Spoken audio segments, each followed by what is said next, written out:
en m'examinant, quelle est la dernière fois où j'ai vu un nouveau fruit apparaître dans ma vie, c'est-à-dire un fruit qui n'existait pas, un fruit qui n'existait pas, une vertu, par exemple, que je n'avais pas, quelque chose qui me manquait dans mon caractère, dans ma marche, et que j'ai vu.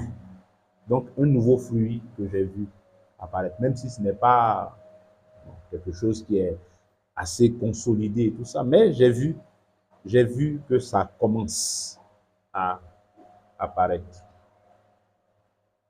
Bon, ou bien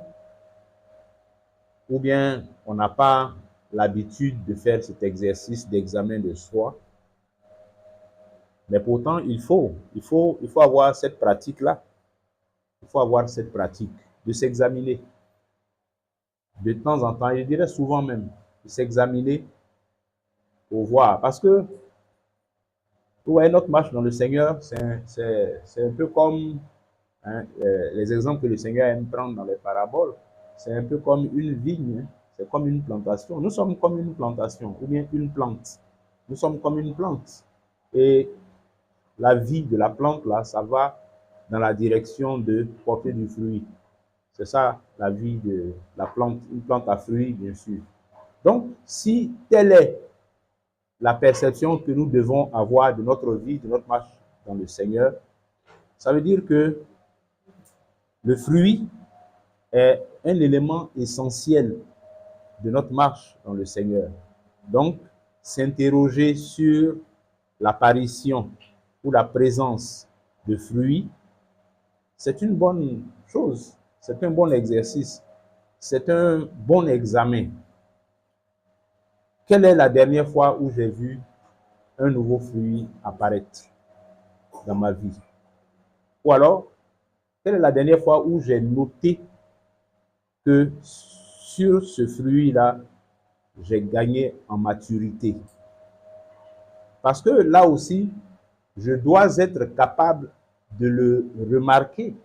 Oui, les autres aussi doivent le remarquer, mais moi-même, je dois être capable de le remarquer, de constater que, effectivement, je suis en train de gagner en affermissement, en maturité sur ce fruit et que ma vie est en train de produire effectivement du fruit selon ce que le Seigneur veut. Ça, c'est un exercice qu'on doit faire et qu'on doit faire très souvent.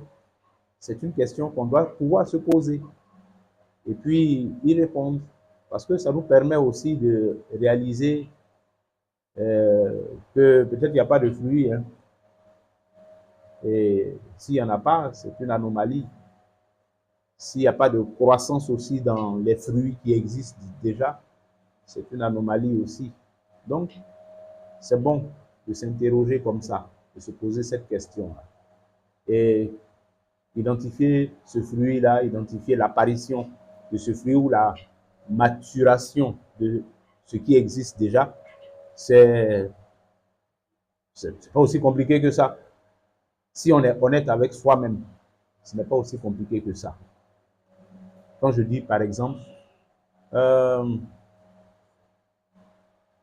les Écritures nous demandent de, de ne pas mentir. Les Écritures nous demandent de ne pas mentir. Alors moi, personnellement, quand je m'examine, quelle est la dernière fois où j'étais dans une situation dans laquelle dire la vérité était trop compliqué pour moi, mais quand même j'ai choisi de dire la vérité.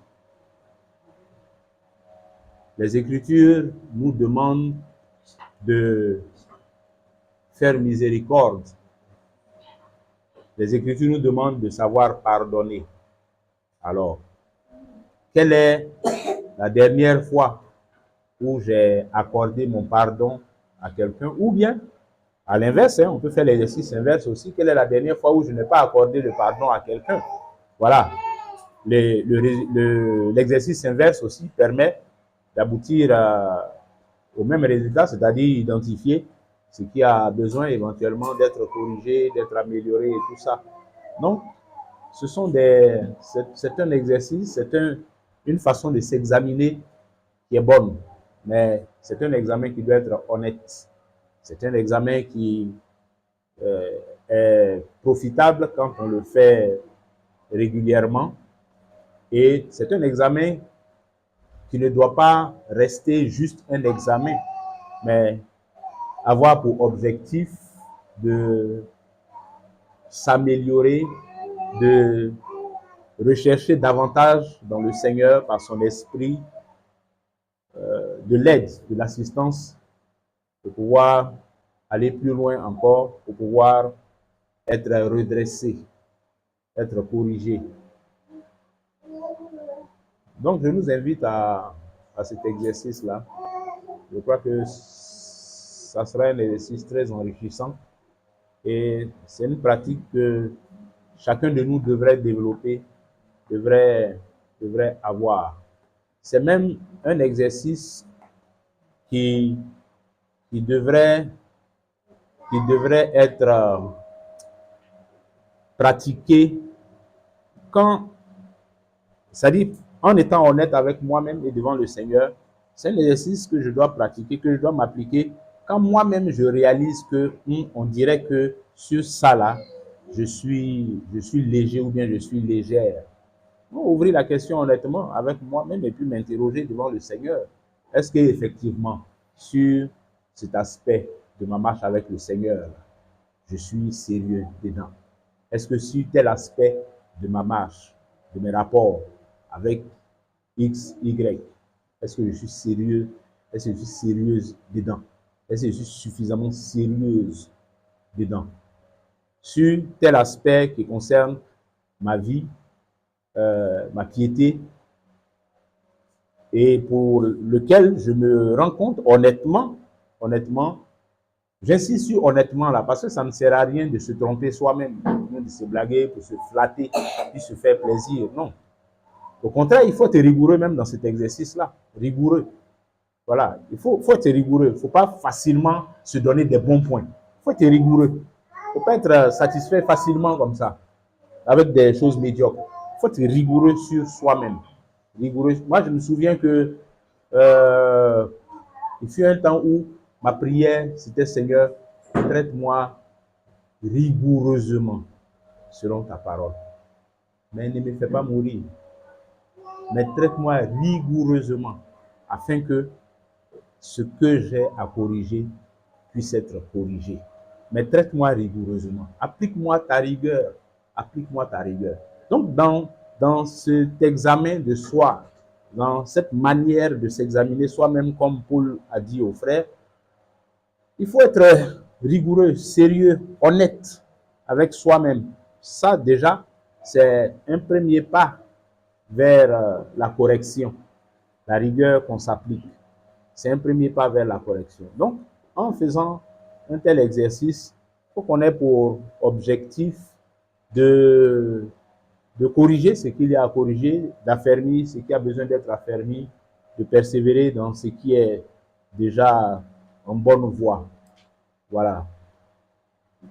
Amen. Amen. Faisons ainsi, soyons pratiques, concrets dans notre marche avec le Seigneur. Concret.